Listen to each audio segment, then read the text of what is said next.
দিদি আমার বাড়িতে আসার আগে ফোন করে জানিয়ে দিয়েছিল যে যাই রান্না করা হোক না কেন রুই মাছ যেন না ভুলেও রান্না করা হয়, কারণ তিনি আবার রুই মাছ খেতে একদমই ভালোবাসে না। আর এই পাশে বাজারে তেমন কোনো মাছ না পাওয়ায় আমার বাবা কিন্তু ভুল করে রুই মাছ নিয়ে চলে এসেছিল। তো আমি ভাবলাম রুই মাছগুলোকে ভালো করে ছোট ছোট করে কেটে নিয়ে লবণ, হলুদ, লঙ্কা গুঁড়ো, কর্নফ্লাওয়ার, ভিনিগার দিয়ে কিছুক্ষণ ম্যারিনেট করে রেখে দিই।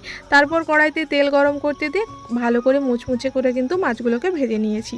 তো তারপর কড়াইতে সাদা তেল দিয়ে এলাচ আর দারুচিনি ফোড়ন দিয়েছি, অল্প ক্যাপসিকাম কুচি, লবণ, টমেটো, পেঁয়াজ সবগুলোকে ভালো করে হালকা হালকা করে ভেজে নিয়েছি। তারপর ওর মধ্যে রসুন বাটা দিয়েও ভালো করে ভেজে নিয়েছি।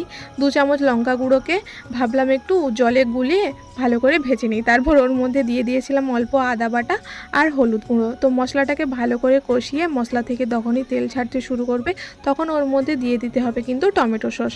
একটা ছোট প্যাকেট পাওয়া যায় না 15 টাকার, ওটা পুরোটাই দিয়ে দিয়েছি। আর এই রান্নার ক্ষেত্রে না টমেটো সসটা একটু বেশি দরকার হয়, তাহলে টেস্টটা একটু দারুণ আসে। তারপর ওর মধ্যে দিয়ে দেবো অল্প সয়া সস। তারপর মশলাটাকে ভালো করে মিশিয়ে ভেজে রাখা মাছগুলো ওই মশলার সাথে দিয়ে মিশিয়ে নিয়েছি।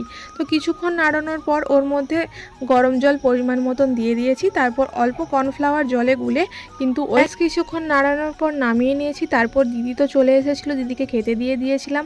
দিদি তো খেয়ে পুরো অবাক হয়ে গিয়েছিলো আর আমার কাছ থেকে কিন্তু রেসিপিটাও জেনে গিয়েছিল।